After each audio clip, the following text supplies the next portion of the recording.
Hi, I think this is episode 26, which is kind of amazing to me. So, kind of nice out, not gray like it was again for the last video or so. And just nicer to be out of the house, even if I have to bundle up a little bit, than just sit in my kitchen and just stay in. So, anyway, so today's it's a bit flat. Again, I'm not kind of gung ho and like hoorah like the old military days, or the days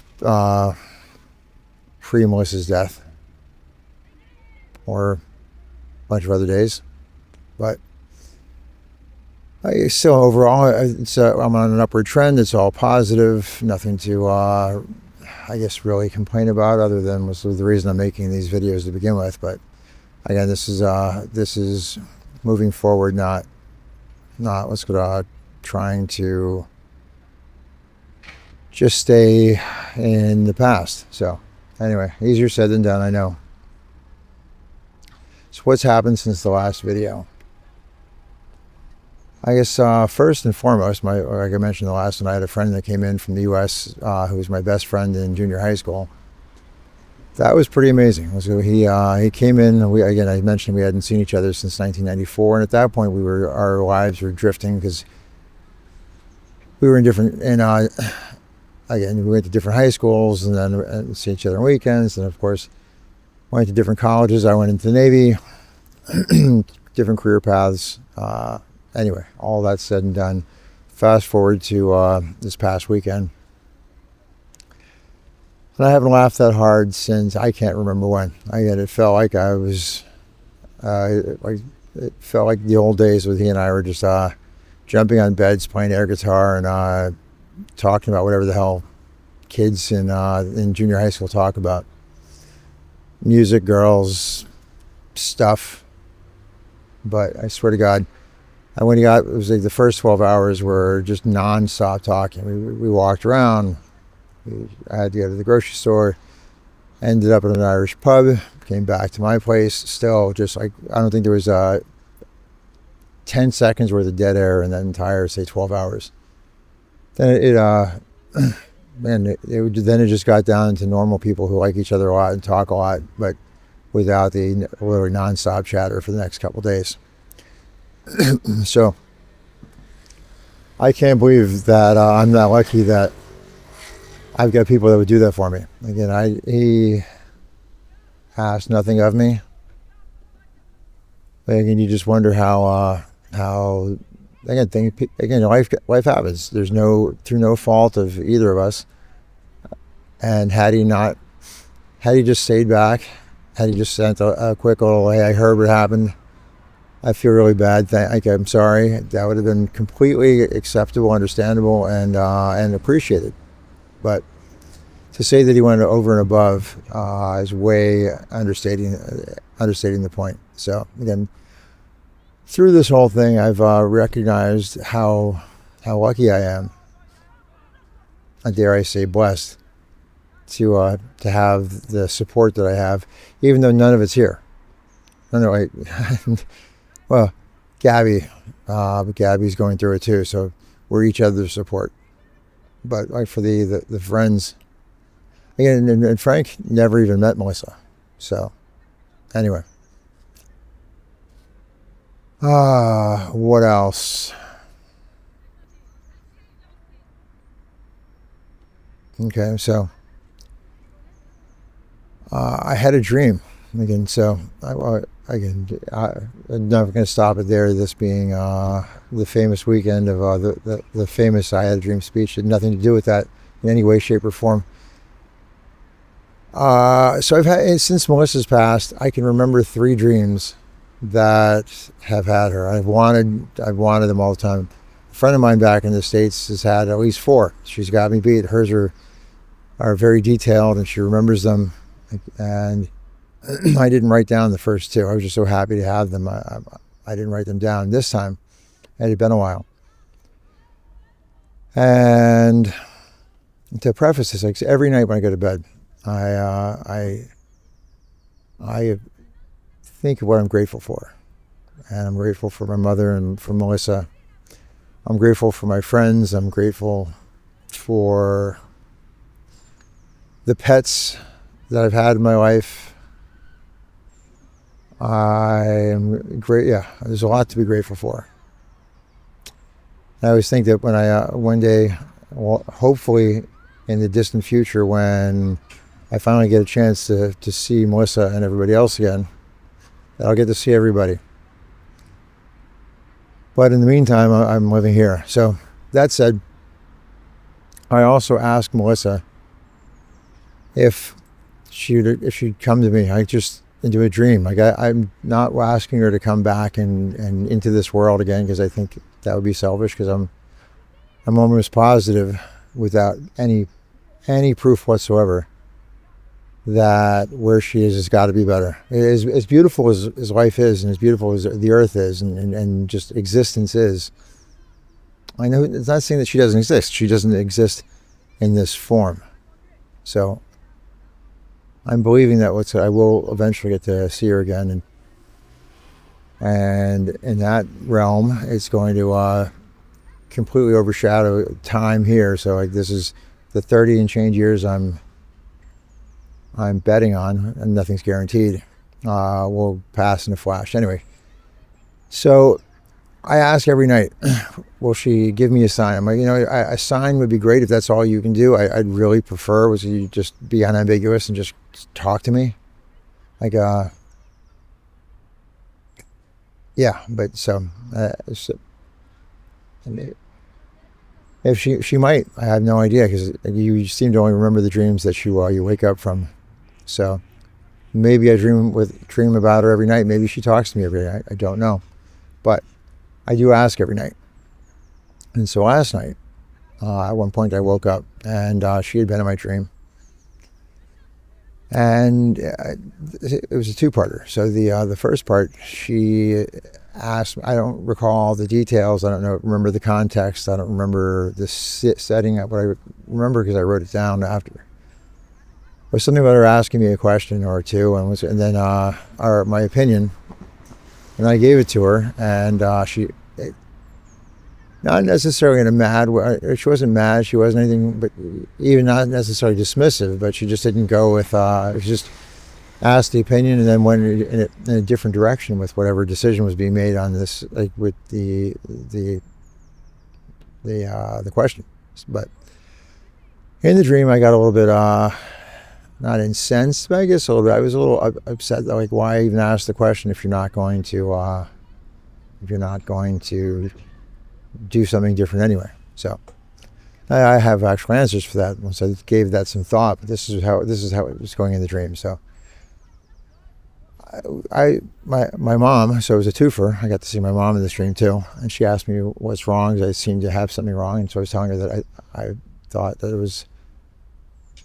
Again, I was a little upset, and then I woke up. I'm thinking at first I woke up a little bit upset because it was like just right on the edge, and then I realized, holy shit, Melissa was in that dream. I don't care what she said. I'm so happy that I had a dream with her, and I got to see my mom too. But I was just really, really happy that I had the dream. Then I fell right back asleep again, and a better part of the dream came. So again, I don't remember context. I don't remember exact location, but I think we were in a Paris metro station. Metro being a subway for my New York friends.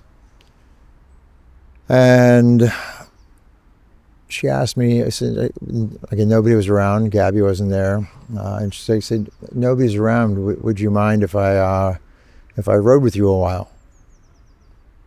And of course, yes. And then I woke up again. It was short. But that, like, if I have to think of these in metaphors and signs, I'm going to go with the first one being, what's called that, things might not necessarily go completely smooth. In this year that I've said I intend to be a damn good year, I'm going to go with great. I don't know how great's going to work out, but I'm going to aim for great. I've got nothing to base that on other than my gut. I'll get back to that.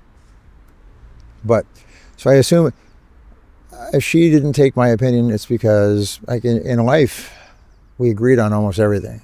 Every now and then we disagreed, and more often than not, she was right. I would say that she was always right, but nothing's 100%, but damn close. She was right more often than not, so I'll take that. Again, I will humbly accept that if she disagrees with me, then she's probably right. And the second part where she said that she would, could she ride with me? I'm going to take that as she's going to see me through this year to the point where she can stop holding my hand, and she's going to keep an eye out for me. So, further making me believe that this year is going to be outstanding. The strange, again, just me being me. Again, I've never put much on Aquarius and zodiac stuff. Everything I keep hearing points to why I think this way. If she came to me in a dream, I'm starting to believe that these things can happen and that it's actually intentional. But why speak in metaphor? Like, why not just come out and you just lose the ambiguity, or just let me not wonder what things mean. Just come out and tell me. But that's just me. Like, if all I can get is a metaphor or signs or something like that, well, I'll take whatever I can get. So that said, so I'm back on the which I've touched on in the past, the idea of my gut taking over for my brain right now. My brain is not, it has its place. But in general, if you think about it, so your brain, parts of your brain, the brains are good things. We all need them. They're really handy. But if you think about it, what's called, one of the things your brain does, that's where when you're getting into, when you're anxious and scared, it's your brain doing it. It's your brain trying to keep you safe. It says, I know something bad is going to happen, and I need to give you the energy. I need to make you afraid. I need you to be again on the lookout. So I'm going with my gut. And if you think about it, like how many times, I know, I'll just say for me, there's a lot of times in my life that my brain said, no, this isn't the right thing to do. Statistically, this won't work. And then my gut said, take a chance. I took the chance. It worked out. My brain said, okay, well, it worked that time, but next time. And then the next time intuition came in, and fine. Again, sometimes intuition tells you don't do something your brain thinks is good. You don't do it, and you find out, oh, I'm glad I didn't do it. So I'm going with my intuition saying that that this is going to be a good year, a damn good year. My brain disagrees, but I'm putting the brain in the passenger seat and going with the gut. And I think that's probably about it. Like, this was eventful as far as weeks go, with my friend coming. Oh yeah, one last thing. I almost forgot on this one. So I don't know where this came from, but last night, as I was packing everything up, I had again, it was one of those. It was a flattish day yesterday too. I had my list of things I wanted to do. Got a few of them done. Didn't get them all. Still working on one of them today, and still not getting it done. I made myself dinner. Sat down with some TV. Cuddled up in a blanket. Got comfortable. Watched a show. Got ready for bed. And for whatever reason, I got into bed. I'm in the bedroom, stripping down for a good night's sleep. And out of nowhere, I can't tell you what brought it on, but I started to cry. And it wasn't long ago saying, well, you know, these days, I still cry fairly regularly, not even every day. And when I do, it comes on out of nowhere, and it lasts maybe 45 seconds, a minute. It feels intense, but it goes away, and I feel better. But not last night. Last night was the worst, racking, intense, screaming, out of breath cry I've had, and I can't think of when. And I don't know why. I don't have the faintest recollection of what brought that on. I just stripped down. I started to cry. I sat on the side of the bed and I was doubled over, rolling back in the bed, just clutching a pillow, just absolutely out of breath, sobbing, screaming, crying. It was like it was all brand new, and yet I didn't end up racked in anxiety. So like the outcome was different, but yeah, again, that was that. The little ones hit me from nowhere, but that one just, I don't know. And then it was gone. Went to sleep, had those dreams, woke up, I'm fine. Today's, again, good. I don't know. Anyway, it's still a mystery. Who can figure this stuff out? It's a pay grade above my level. And I hope you guys are doing good. None of us want to be here. We can all appreciate that. And I'm glad that we all get to do this together and not have to do it alone. So until next time, I hope you find some peace.